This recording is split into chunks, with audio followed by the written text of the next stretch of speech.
Génial. Donc là, placez-moi l'équipe de 2. J'ai un nombre en tête en ce moment. Okay? La façon qu'on va fonctionner, c'est que vous allez me poser des questions, me hurler des questions pour essayer de trouver le nombre que j'ai en tête. Okay? Vous allez essayer de trouver en équipe de 2. Okay? Vous me posez des questions, moi je peux juste répondre par oui ou non. Ok, allez-y. C'est pas un nombre pair. C'est pas un nombre premier. Inférieur à 100. Inférieur à 100. Inférieur à 50. C'est inférieur à 50. Un multiple de 3. C'est un multiple de 3. Un nombre négatif. Ce n'est pas un nombre négatif, intéressant. Là, je vous arrête tout de suite, mon nombre c'était 27. Et vous voyez, c'est quand même enthousiasmant. On aurait pu faire la même chose avec une fonction, avec toutes sortes de choses, des équations de droite. Je peux comprendre que ce genre de situation-là, ça peut causer différentes réactions comme celle qu'on voit en ce moment. Ça peut faire peur de faire ça en classe parce que ça prend du temps, ça peut être quand même troublant. Par contre, moi, je veux vraiment utiliser le temps que j'ai aujourd'hui pour vous montrer à quel point ça peut être utile en éducation, mais aussi en éducation des mathématiques. Pour ça, on va commencer par la définition d'un jeu, il faut s'entendre. Okay? On va commencer avec un exemple du bowling. Au bowling, le but du jeu, au bowling, c'est de faire tomber des quilles. Ça, pour un adulte moyen, faire tomber des quilles, c'est pas incroyablement amusant. Okay? Ce qui devient le fun, c'est quand on ajoute des paramètres autour du fait de faire tomber des quilles, la dimension des allées, la masse des boules qu'on va lancer, l'orientation, la manière de compter les points. À ce moment-là, le jeu devient intéressant. Ça devient vraiment un jeu dans lequel les gens qui participent sont motivés. Ils sont motivés de l'intérieur. Ils ont envie de jouer à ce jeu-là. On va appeler ça la motivation intrinsèque. Puis il y a cette motivation-là fait en sorte qu'ils ont envie de se dépasser, de pousser leurs limites de plus en plus loin. Dans le contexte de l'éducation, on pourrait dire qu'ils ont envie d'apprendre, sans que quelqu'un agisse de l'extérieur. Puis dans le domaine de la recherche, en éducation et dans les jeux vidéo, il y a quand même un bon lieu commun okay, entre les besoins qui peuvent être comblés, qui peuvent mener au fait de développer cette motivation intrinsèque-là. J'ai eu une discussion avec Sean Young de Classcraft, puis lui a travaillé là-dessus spécifiquement, puis il m'a identifié 3 caractéristiques, 3 besoins particuliers que je veux vous présenter. D'abord, quand on joue au Lego, on peut construire ce qu'on veut. On est libre, on est autonome, on peut vraiment faire ce qu'on veut. C'est ça qui nous amène à vouloir jouer au Lego.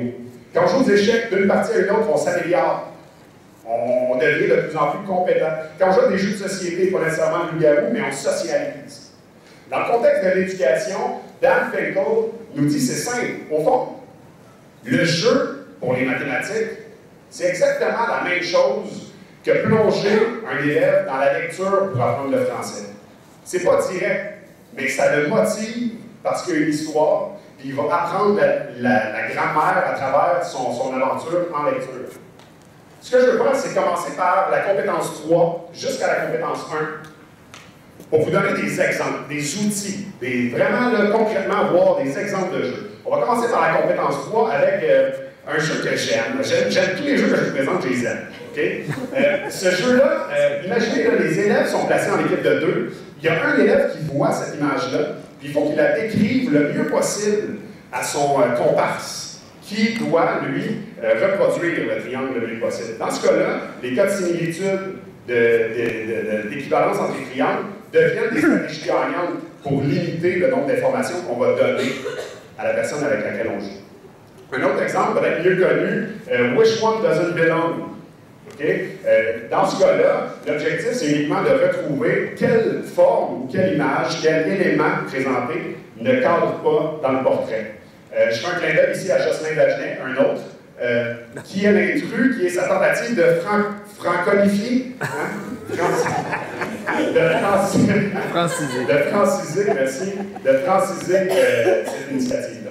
La compétence 2, au fond, j'ai 3 exemples pour la compétence 2. Ça commence ici avec les Skittles pour identifier le jeu, quelle est la règle, trouver la règle. Là, j'ai choisi cette variante-là, il existe plein de variantes. Avez-vous trouvé la règle? Ouais. Bien joué, bien joué. Ça ici, c'est tiré du livre de Michael Cera. Au fond, c'est une petite course avec des vecteurs. À chaque tour, le joueur peut modifier d'un seul unité les coordonnées de son vecteur pour ralentir, accélérer, tourner. Et là, c'est de se rendre au fil d'arrivée le plus rapidement possible. Cette version-là ici, une version de Battleship, où, plutôt que d'identifier des coordonnées de points pour atteindre les navires ennemis, on prend des fonctions affines. On pourrait prendre n'importe quel autre type de fonction. Dans ce cas-là, c'est des fonctions affines, puis on voit un exemple de règle. Excusez le défaut de traduction, je n'ai pas pu traduire cette partie-là. Et finalement, la compétence 1. J'ai deux exemples pour la compétence 1, mais il faut quand même s'entendre que tous les autres types de jeux viennent quand même mobiliser l'idée de stratégie pour arriver à des fins, pour arriver à la victoire, pour arriver à participer le mieux possible. Premier exemple que j'affectionne particulièrement, la semaine des maths. Okay? Vous connaissez probablement la semaine des maths. L'AQJM ont travaillé très très fort pour mettre en place une série d'énigmes et surtout de tours de magie mathématique qui sont expliqués et qui permettent aux élèves d'apprendre le tour puis après d'être capable de le refaire.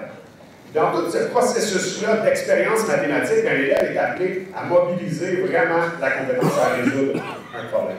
Un autre exemple, quand même assez bien connu, j'imagine que vous le connaissez, l'enseignement en 3 actes de Dan Mayer. Encore là, c'est des exemples, des règles très très strictes qui balisent l'exploration mathématique de l'élève. Et là, je vous parle de tout ça, là, je suis convaincu que vous vous dites, ah ouais, moi aussi j'en ai des bons exemples. Hein? J'en ai moi des jeux que j'utilise. C'est le temps en ce moment, c'est le moment, c'est pas de chance, de partager ces idées-là, de partager les jeux que vous utilisez. L'objectif de ma présentation aujourd'hui, c'est de faire en sorte qu'on soit capable de construire sur Jouer aux maths, qui est une page Facebook que j'ai créée juste avant de rentrer dans la pièce ici. Et puis, Jouer aux maths, on va rassembler tous les exemples de jeux que vous avez. On va faire une banque. Avec l'équipe de NetMath, on va organiser un petit concours pour voir lequel jeu est le plus intéressant. On ne sait pas encore qu'est-ce qu'on va faire concrètement avec ça, mais l'objectif, c'est vraiment de créer une banque. Ça donne jusqu'au 14 novembre prochain, 30 jours, pour partager le jeu que vous utilisez. Et puis, j'espère qu'on va participer ensemble.